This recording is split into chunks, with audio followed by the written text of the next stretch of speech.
E você acha que grande parte da população vê isso? Ou ainda está naquela coisa, eu sou a favor da paz, o outro é a favor da Não, natureza? acho que as pessoas não enxergaram não estão entendendo para onde nós estamos caminhando. Entendi. E assim, elas tentam trazer essas discussões, reduzir essas discussões para discussões de direita e esquerda, hoje também. Como se fosse só isso. Aqui, ainda local, aqui, né? Então, dentro da sua nação. Mas nós temos um mundo se deteriorando. A ordem internacional, ela está sendo abalada. E ela está ficando mais fragilizada. E aí, tem muitos cenários ou muitas situações que a gente pode ter um confronto, um estopim, que a coisa vai... Eu acho que no Oriente Médio, por exemplo, é muito perigoso. Mas eu não acho que isso daqui vira uma guerra mundial do Oriente Médio. Se não chegar em Taiwan. Isso, mas aí o que é? Isso daqui pode ser o grande estopim para a China olhar e falar assim, pronto, os Estados Unidos está atolado, ali com aqueles preso conflitos. de novo no Oriente Médio. Então a China não acharia ruim o Irã fazer isso. Entendi. E aí a China falar, bom, agora eu posso ir lá e lidar com Taiwan. Aí os Estados Unidos vai ter que lidar com a Rússia na Europa, com o Irã no Oriente Médio e com a China na Ásia. E não dá para ele fazer isso sozinho, sem os aliados. Não. Sem a menor chance, né? Ele tá até do outro lado. Desculpa. Você acha que com isso reforça a narrativa do Trump voltar? Então, eu acho que assim, a gente tem alguns problemas.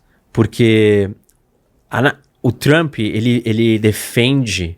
Ele não é um cara muito propício a cultivar essas alianças.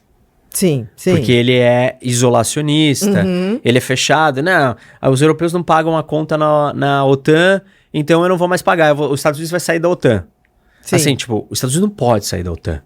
A OTAN não pode deixar de existir num cenário como esse que a gente está falando. Ele é reducionista também. Isso. E ele é populista. Isso tem um apelo. Para quem não quer entender a complexidade do mundo, fala, ele tem razão. Por que a gente está pagando essa conta? Para quem fica vendo seu quintal, o discurso do Trump Isso. é coerente, mas não é real. Não é real e ele é muito perigoso. Exatamente. Porque os Estados Unidos não dá conta sozinho. Não dá mesmo. Desse desafio, e desse tamanho. não pode virar as costas. Não pode. Do mundo. Não pode. Não pode, porque senão o mundo vai estar colocado numa situação... assim, de muita vulnerabilidade pra gente retroceder. A história da humanidade não foi uma história de democracias. Exatamente. A gente teve poucos momentos com democracias. Na era mais moderna ou contemporânea, a Revolução Francesa, a americana em diante, pra gente ir aperfeiçoando, depois de talvez 100 e poucos anos, a gente ter alguma coisa, né, mais sólida, que funciona direito. Não tem mais o bloco que se tinha na Segunda Guerra. De Inglaterra não tem a força que tinha. Não. França não tem a força que tinha.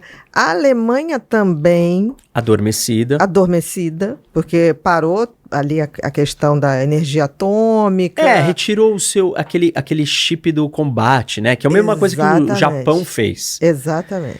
Mas o Japão, parece que ele tem mais clareza do tamanho do perigo.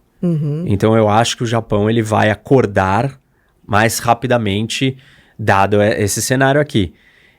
Então, assim, o Trump no poder, ele pode acelerar isso. Entendi. E não necessariamente ser durão e o outro vai ter medo. Não é mais sobre medo. Porque é muito mais demagogia. Esses países eles já sabem que os Estados Unidos não têm condição de dar conta sozinho de tudo isso. A única coisa que eles temem é realmente que as alianças... A rede de alianças que os Estados Unidos construiu funcione. Aí eles sabem que eles podem perder. Mas eles estão vendo que não está funcionando. Não está funcionando. Não estão se mexendo. Isso, não está funcionando. Mas o Trump, ele é uma figura que ele desestabiliza e enfraquece ainda mais as alianças. Entendi, concordo com você. E se ele voltar para o poder com esse discurso, a não ser que ele não vai mudar o discurso. Então, isso que eu não acho que ele vai mudar. Ele fala para dentro, ele fala para vamos salvar os Estados Unidos. Se ele vier com esse discurso, ele simplesmente está colocando os Estados Unidos numa posição assim de muita fragilidade. E aí, dali, não acho que tem como voltar. E assim, infelizmente, e isso é uma coisa que esses países estão usando também, eles entenderam que as democracias podem implodir de dentro.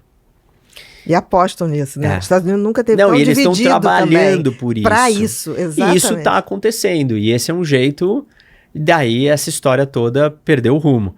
Quando você vê gente dentro dos Estados Unidos defendendo o Putin, Exatamente. você fala, tem alguma coisa muito errada, muito esquisita acontecendo. Exatamente. Quando você vê gente dentro da Europa defendendo o Putin, você percebe que, assim... Ou defendendo grupos terroristas. Também Tem então, alguma coisa você começa muito a perceber que o mundo ele pode entrar numa guerra mundial, mas não desse jeito que a gente está acostumado, né?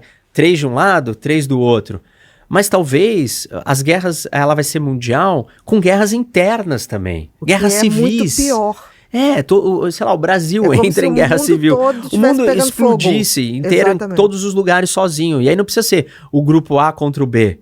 Mas simplesmente tudo entra em colapso e todo mundo começa a se matar internamente também. Também. Mas se matando achando que está defendendo... alguma coisa. Isso.